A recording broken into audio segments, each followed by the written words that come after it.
प्यारे बच्चों, दिनांक है 16 जून 2020, कक्षा 10वीं, विषय संस्कृत, उप विषय है व्यायाम है सर्वदा पथ्य।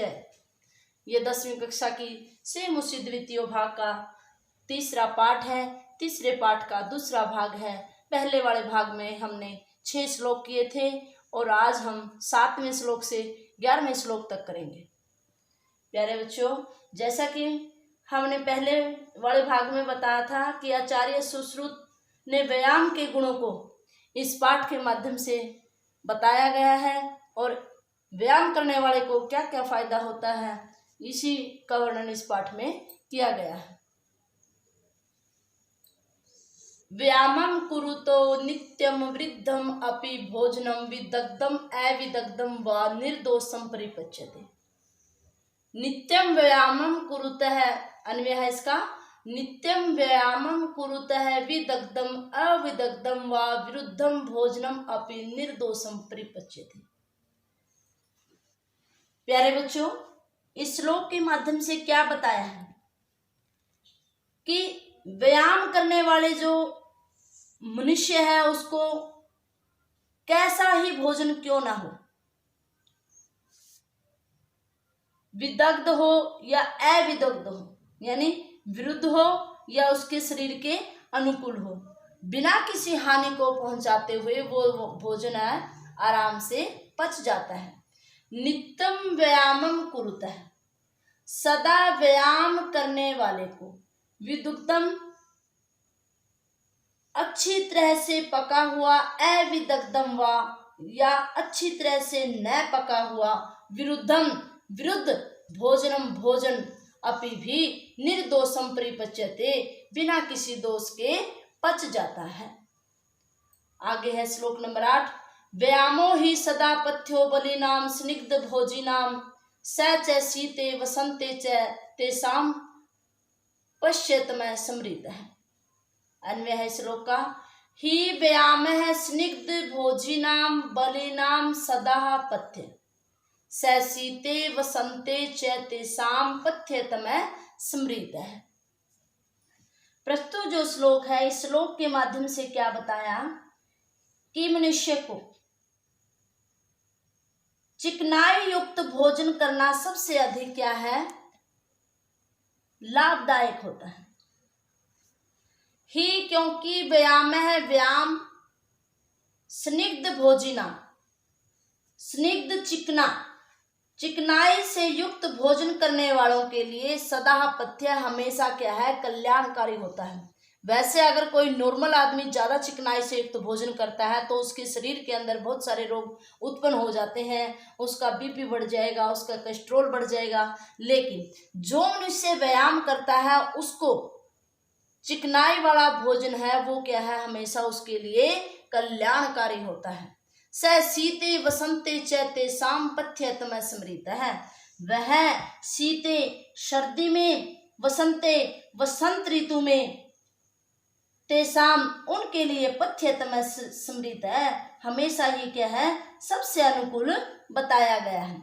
यानी जो मनुष्य चिकनाई से युक्त भोजन करने वाले हैं उनके लिए व्यायाम सदा ही हितकारी होता है। विशेषकर वह सर्दी और वसंत ऋतु में तो सबसे अधिक उनके अनुकूल क्या है, बताया गया है। आगे है श्लोक नंबर 9। सर्वेषु ऋतुषु अहरह पुंभी आत्म हितैषी भी बलस्य अर्धेन कर्तव्यो व्यायामो हन्ति अतो अन्यथा।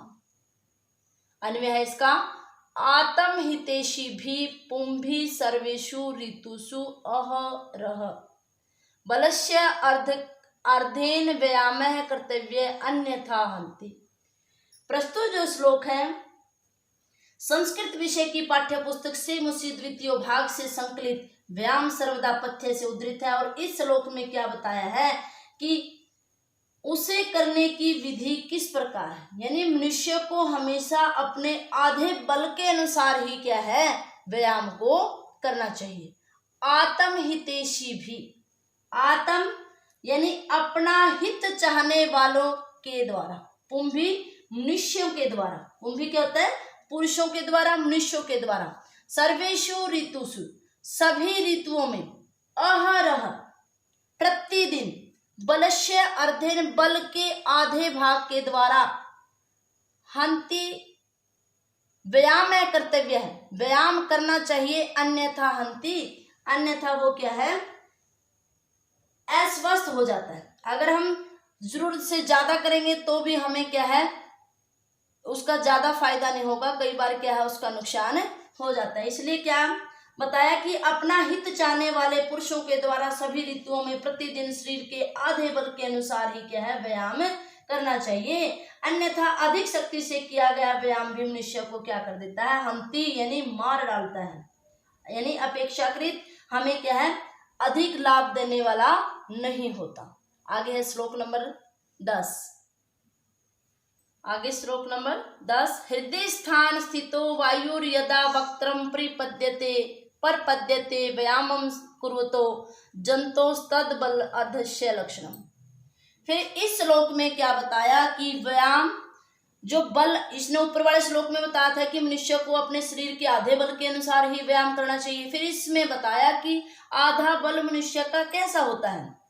व्यायामम अन्वय है इसका, व्यायामं कुर्वते जंतो हृदय स्थानम आस्थिता वायु यदा वक्त्रम प्रपद्यते तद बलस्य अर्ध लक्षणम, कि व्यायामं कुर्वते है, व्यायाम करते हुए, जंतो मनुष्य के हृदय स्थानम, हृदय में स्थित, वायु यदा जब, वक्त्रम प्रपद्यते है मुख में पहुंच जाती है, तद बलस्य अर्ध लक्षणम यानी वह बल का क्या है, आधे बल का लक्षण है। यानी जब व्यायाम करते समय हृदय में स्थित वायु मुंह में आ जाए, उस अवस्था को मनुष्य का आधा बल क्या है, समझना चाहिए। आगे है श्लोक नंबर 11, वयो बल शरीराणि देश काल स्नानि च समीक्षे कुर्याद व्यायामं अन्यथा रोग अपनुयात्। अन्वय है इसका, वय है बल शरीराणि देश काल स्नानि च समीक्षे है व्यायामं कुर्यात् अन्यथा रोगम अपनुयात्।